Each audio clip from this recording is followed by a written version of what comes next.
Hello everyone. तो आज हम the ailing planet the green movement's role इस चैप्टर के मल्टीपल चॉइस क्वेश्चन हल करने वाले हैं। तो हमारा पहला क्वेश्चन है, who has written this article the ailing planet the green movement's role. इस आर्टिकल को किसने लिखी?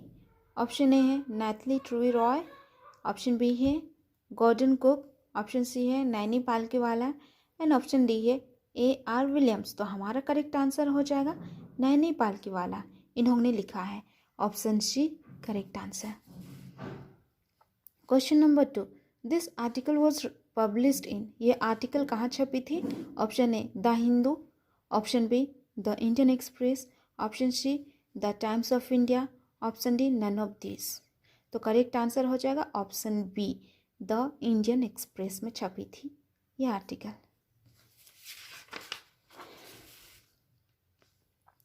Question number 3.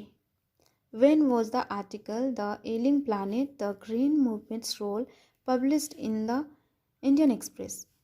ये जो आर्टिकल है ये इंडियन एक्सप्रेस में कब छपी थी, वो डेट बतलाना है।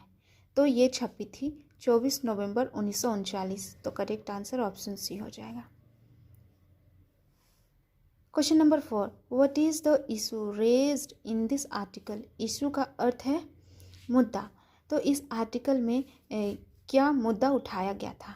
ऑप्शन ए है ग्लोबल वार्मिंग, ऑप्शन बी है पॉपुलेशन जनसंख्या वृद्धि, ऑप्शन सी है डिफॉरेस्टेशन पेड़ों की कटाई, और ऑप्शन डी है declining health of the earth, पृथ्वी की गिरती हुई स्वास्थ्य के बारे में। तो हमारा ऑप्शन डी करेक्ट आंसर हो जाएगा, declining health of the earth. Question number 5, which movement has gripped the imagination of the entire human race very rapidly. वह कौन सा क्रांति था जो लोगों के मन ध्यान को पूरी तरह से काबू में कर लिया था? ऑप्शन ए है quit India movement, option B है the green movement and option C है civil rights movement, option D है नन ऑफ दिस। तो हमारा करेक्ट आंसर हो जाएगा द ग्रीन मूवमेंट, हरित क्रांति। Question number 6, When and where was the world's first nationwide Green Party founded? तो ये जो दुनिया का पहला विश्वव्यापी हरित पार्टी कहाँ पे गठन हुआ था, जगह का नाम और कौन से ईस्वी में हुआ था वो बतलाना है। तो यह पार्टी न्यूजीलैंड में गठन किया गया था 1972 ईस्वी में। करेक्ट आंसर ऑप्शन ए हो जाएगा। Question number 7, which aspect of the world is considered now. अब वर्ल्ड को किस नज़रिए से देखा जाने लगा, उसके कौन से पहलू को देखा जाने लगा?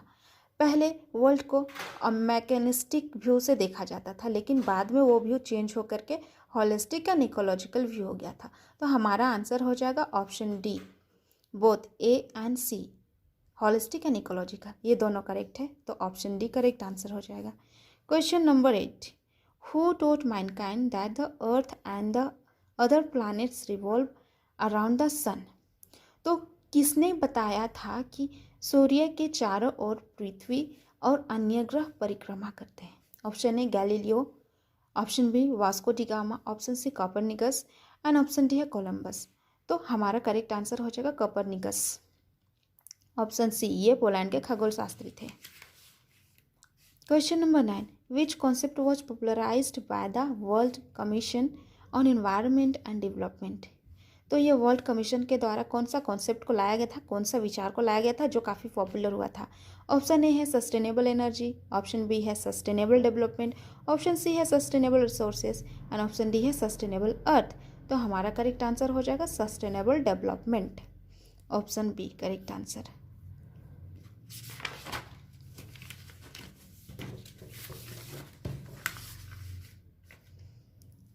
What is the concept of sustainable development. तो ये जो सस्टेनेबल डेवलपमेंट का जो विचार है उस विचार का अर्थ क्या है? Option A development of the past, past का विकास के बारे में बोला गया है। Option B development for the future, भविष्य के विकास के बारे में बोला गया है। ये दोनों आंसर नहीं होगा। Option C development that meets the needs of the present, ऐसा विकास होना चाहिए जो वर्तमान की आवश्यकताओं की पूर्ति करे without compromising the ability of future generation, और आने वाले जनरेशन की आवश्यकता को ध्यान में रखकर वर्तमान की आवश्यकताओं को पूर्ति करे। ऐसा विकास को ही सस्टेनेबल डेवलपमेंट कहा जाता है। तो ऑप्शन सी करेक्ट आंसर हो जाएगा। Question number 10, when was sustainable development used by the world commission on environment and development. ये सस्टेनेबल डेवलपमेंट कब आया था वो ईस्वीसन बतलाना है। तो 1987 में ये आया था सस्टेनेबल डेवलपमेंट। तो ऑप्शन ए हो जाएगा correct answer. Question number 11, which notice is there in the zoo at Lusaka Zambia. Lusaka Zambia में एक चिड़ियाघर था जहाँ पे एक पिंजड़ा रखा हुआ था। वहाँ पे क्या नोटिस बोर्ड लगा हुआ था? Option A the world's most sensitive animal, दुनिया का सबसे भावुक जानवर। Option B the world's most intelligent animal, दुनिया का सबसे बुद्धिमान जानवर। Option C the world's most dangerous animal, दुनिया का सबसे खतरनाक जानवर। और ऑप्शन डी है नन ऑफ दिस। तो हमारा करेक्ट आंसर हो जाएगा ऑप्शन सी। वहाँ पे नोटिस बोर्ड लगा था, उसमें लिखा हुआ था the world's most dangerous animal. Question number 12, what is there inside the cage at the zoo. और उस चिड़ियाघर में जो पिंजड़ा रखा हुआ था, उस पिंजड़ा के अंदर में क्या था? उस पिंजड़ा के अंदर में कोई जानवर नहीं था, तो क्या रखा हुआ था? Option A tiger, a bear, a snakes, a mirror. तो उस पिंजड़ा के अंदर में एक मिरर रखा हुआ था जिसे हम आईना कहेंगे, शीशा, जिसमें खुद को इंसान देख सकता है। Question number 13, the system based on domination must be shifted to one based on. Domination का अर्थ है किसी के ऊपर अधिकार जताना। तो पहले का जो सिस्टम था वो डोमिनेशन का सिस्टम था, लेकिन वो बाद में शिफ्ट कर गया, बदल गया किस में? Friendship, brotherhood, partnership. तो बाद में पार्टनरशिप के विचार पे लोग चलने लगे, पृथ्वी के साथ साझेदारी के भाव से लोग रहने लगे, तो पार्टनरशिप हो जाएगा। Question number 14, when did the green movement started. तो ग्रीन मूवमेंट की शुरुआत कब हुई थी? नियरली 25 ईयर्स अगो, 25 साल पहले ये ग्रीन मूवमेंट की शुरुआत हुई थी। ये आर्टिकल 1994 में लिखी हुई थी, उससे पहले 25 वर्ष पहले ये हरित क्रांति की शुरुआत हुई थी। Question number 15, where was the first nation wide green party founded. ये जो ग्रीन पार्टी है ये कहाँ पे पहले इस्टेब्लिश किया गया था, गठन किया गया था, वो जगह का नाम पूछ रहा है। तो न्यूजीलैंड में, option D. Question number 16, scientist have catalogued about dash living species with which Mankind shares the earth. तो वैज्ञानिकों ने कैटलॉग्ड किया था, मतलब सूची तैयार किया था जिसमें कि अलग अलग प्रकार के जीव जंतु प्रजातियां, उनका हिसाब उन्होंने लगाया था। वो संख्या पूछा जा रहा है, तो वो संख्या थी 1.4 million. Option A correct answer हो जाएगा। Question number 17, which Indian was a member of the branded commission. वो इंडिया के कौन इंसान हैं जो ब्रांडेड कमीशन के सदस्य रह चुके हैं? तो हमारा करेक्ट आंसर हो जाएगा mister LK Jha. Option B correct answer.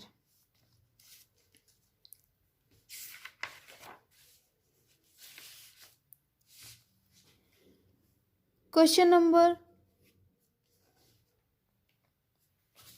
Who raise the question are we to leave our successors मतलब आने वाले जनरेशन, पीढ़ी।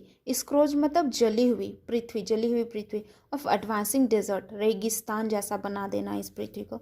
इम्पावरिस्ड का मतलब है इम्पावरिस्ड लैंडस्केप, मतलब लैंडस्केप जो धरती है उसको पूरी तरह से बंजर बना देना, पुअर बना देना। एंड एलिंग एनवायरनमेंट, और इस वातावरण को बीमार बना देना। तो एक कौन सा जो कमिटी है, कौन सा कमीशन है जिसने ये क्वेश्चन उठाया था कि क्या हम अपने आने वाले जनरेशन को एक जली हुई पृथ्वी दे रहे हैं या फिर एक बीमार वातावरण उसको सौंप रहे हैं? तो ये ब्रांडेड कमीशन ने कही थी। ऑप्शन बी करेक्ट आंसर हो जाएगा। Question number 19, who is the writer of the book the global economic prospect. तो इसके राइटर हैं mister Lester R Brown. Option A. What are the 4 principal biological systems that form the foundation of the global economic system. वो 4 महत्वपूर्ण क्षेत्र कौन कौन से हैं जिस पे विश्व का अर्थव्यवस्था निर्भर करता है? तो वो 4 क्षेत्र हैं। Option C, fisheries, forest, grassland and croplands. Thank you.